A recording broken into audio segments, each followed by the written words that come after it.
চূড়ান্ত ভোটার তালিকা প্রকাশের পর নিজের নামই তালিকা থেকে বাদ পড়ায় হতাশায় এক বিএলও। ঘটনাটি মালদা জেলার গাজল এলাকার। জানা গিয়েছে 56 নম্বর পার্টির বিএলও মানিক কুণ্ডু, যিনি এসআইআর এর কাজের সঙ্গে যুক্ত ছিলেন, চূড়ান্ত ভোটার তালিকা প্রকাশের পর দেখতে পান তার নামই বাদ পড়েছে। জানা যায় তিনি 152 নম্বর পার্টির ভোটার। নতুন করে প্রকাশিত চূড়ান্ত তালিকায় তার নাম আর নেই। আশ্চর্যের বিষয়, সরকারি কর্মচারী হয়েও তার নাম নেই ভোটার তালিকায়। এদিকে তার মা ও ভাইয়ের নাম চূড়ান্ত ভোটার তালিকায় থাকলেও নাম নেই মানিক কুণ্ডুর। জানা গিয়েছে তার বাবা মারা গিয়েছেন 2003 সালে। এই বিষয়ে এরও সঙ্গে যোগাযোগ করার চেষ্টা করা হলেও যোগাযোগ করা সম্ভব হয়নি বলে জানিয়েছেন তিনি। মানিক কুণ্ডু পেশায় কুলিপুকুর প্রাইমারি স্কুলের শিক্ষক। নিজের নাম ভোটার তালিকায় না থাকায় তিনি যথেষ্ট হতাশ হয়ে পড়েছেন বলে দাবি করেছেন তিনি।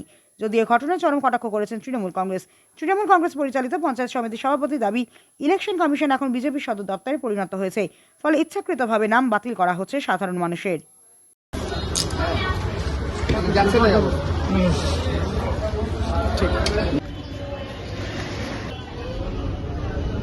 আপনি কোন এলাকার বিএলও এবং তারপরে কি হয় এবং আপনার নাম ডিলিট কিসের জন্য? আমি 56 পার্টের বিএলও মানিক কুণ্ডু। অ্যাকচুয়ালি আমি ভোটার 152 পার্টের। তো আমি 28 তারিখে যখন লিস্ট বেরোই তখন আমি দেখলাম লিস্ট থেকে আমার নামটা ডিলিট হয়ে গেছে। আমার যদিও ছিল এলডি, মানে লজিক্যাল ডিসক্রিপেন্সিতে ছিলাম। 2002-এ আমার নাম ছিল না, বাবার নাম মায়ের নাম ছিল না। কিন্তু কেন ছিল না সেটাও আমি জানি না, তার কারণ তার আগে থেকেই আমরা এখানকার ভোটার। তো যাই হোক, আমি খুব হতাশ এটার জন্য। তার কারণ এখন আমি নিজে যেহেতু বিএলও, আমার পাড়ার অনেকেই আমাকে জিজ্ঞেস করছে যে যাদের অ্যাডজুডিশিয়ালে আছে তারা কি করবে। আমি তো কিছু বলতে পারছি না, তার কারণ আমি তো এখন নিজে ডিলিট হয়ে গেছি। তো আমি যখনই আসছি ভিডিওর কাছে, তো ভিডিওকেও ওনাকেও দেখতে পেলাম না, ফোন করলাম, তো যে কোনো কারণেই হোক উনি রিসিভ করেননি। তো আমি নিজে বুঝতে পারছি না যে আমি এখন আমার কি করণীয়। এই যে হ্যারাসমেন্ট, কি ভাবছেন? এই হ্যারাসমেন্টটা হওয়ার কথা ছিল না, এরকম হ্যারাসমেন্টটা না হলেই পারতো। তার কারণ আমাদের যদি সঠিক একটা গাইডলাইন থাকতো তাহলে মনে হয় এরকম হ্যারাসমেন্টটা হতো না। কি কারণে মনে হচ্ছে যে বা এখন আপনার করণীয় কি? এখন আমার করণীয় বলতে আমি আমার আপার লেভেল যারা রয়েছে, মানে বিএলও যিনি রয়েছেন তার সঙ্গে আমি যোগাযোগ করলাম। বিএলও আমার কাছে এলেন। আমি তারপরে এইআরওর সঙ্গে যোগাযোগ করতে গিয়েছিলাম। এইআরও হলেন নিজেই বিডিও সাহেব, তো উনি তো ছিলেন না। আমি তারপরে ইআরও যিনি রয়েছেন আমাদের গাজলের, ওনাকেও আমি কন্ট্যাক্ট করেছি। কিছুক্ষণ আগে উনিও ফোন রিসিভ করেছেন। তো উনি আমাকে বললেন যে এইগুলো দিতে, সিরিয়াল নাম্বারগুলো দিতে উনি দেখবেন। তো যেটাই হোক, এখন আমি খুব হতাশ হয়ে আছি। তার কারণ আমি নিজে একজন সার্ভিস হোল্ডার। যদি আমাকে কেউ পরামর্শ দেয় যে 6 নম্বর ফর্ম ফিল আপ করুন, আমি যদি 6 নম্বর ফর্ম ফিল আপ করি তার মানে আমি নতুন ফ্রেশ ক্যান্ডিডেট হলাম। তো সেটা তো আমার পক্ষে সেটা শোভনীয় নয়, কারণ আমি বহুদিন আগেকার আমি ভোটার।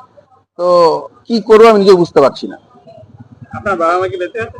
আমার বাবা মারা গেছেন 2003-এ, আমার মা বেঁচে আছে। মায়ের নাম উঠেছে না ওনারও ডিলিট? মায়ের নাম উঠেছে, আমার ফ্যামিলি, আমার মায়ের নাম উঠেছে, আমার ছোট ভাই 10 বছরের ছোট, তার নাম উঠেছে, আমার ওয়াইফ তার নাম, মানে প্রত্যেকেরই নাম আছে, শুধু মাঝখান থেকে আমার নাম ডিলিট হয়ে গেছে।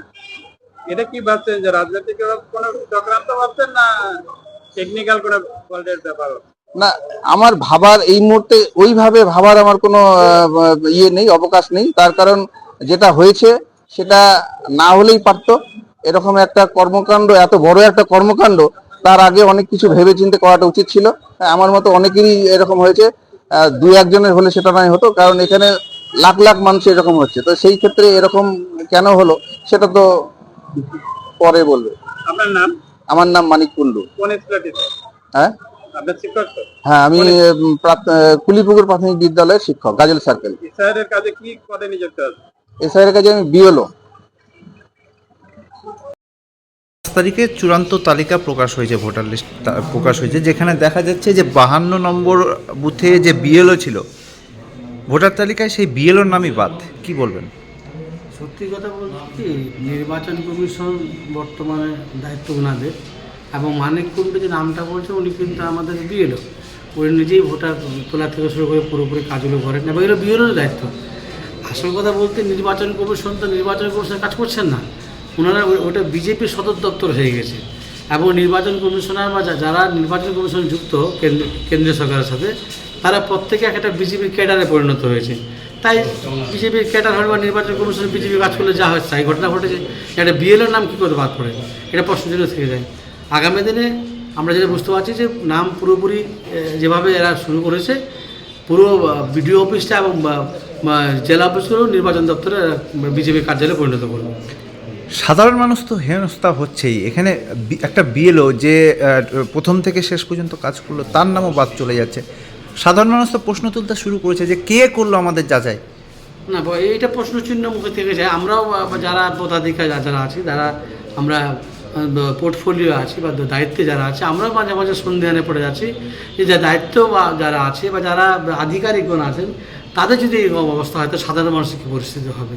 তো এই বিষয়টা, পুরো বিষয়টা সত্যি একটা খুব অরাজকতার মধ্যে চলছে, একটা সন্দেহানের মধ্যে চলছে। আগামী দিনে এই কেন্দ্রীয় সরকার এবং নির্বাচন কমিশন কোথায় গিয়ে সাধারণ মানুষের এই ফিল্মে, সেটা নিয়ে সত্যি আমরা খুব চিন্তিত, আমাদের দল খুব চিন্তিত, আমাদের সরকার খুব চিন্তিত সেটা নিয়ে। কি মনে হচ্ছে যাদের নামগুলো বাদ যাচ্ছে এদের নাম ইচ্ছাকৃতভাবে বাদ দেওয়া হচ্ছে? ইচ্ছাকৃত তো অবশ্যই, আমরা দেখেছি যে কিছু কিছু নাম সত্যি সত্যি ইচ্ছাকৃতভাবে বাদ গেছে। যেটা বৈধ ভোটার, যার ডকুমেন্টস নেই, সেটা বাদ দেওয়ার আপত্তি কিছু নেই। কিন্তু আমরা লক্ষ্য করেছি যে 9টা ডকুমেন্টসের মধ্যে সত্যি ও পাসপোর্টটা করেছে, সাপোর্টিং ডকুমেন্টস দিয়েছে, বা আধার কার্ডটা সাপোর্টিং ডকুমেন্টস দিয়েছে, সেক্ষেত্রে তার ভোটার কার্ডটা বাদ দিয়েছে। এটা পূর্ব পরিকল্পিত ব্যাপার। কেন্দ্রীয় সরকার চাইছে, বিজেপি সরকার চাইছে কিছু কিছু একটা কমিউনিটির উপর তারা আঘাত করে সেটাকে আগামী দিনে নির্বাচনে জেতার একটা পরিকল্পনা চেষ্টা করছে।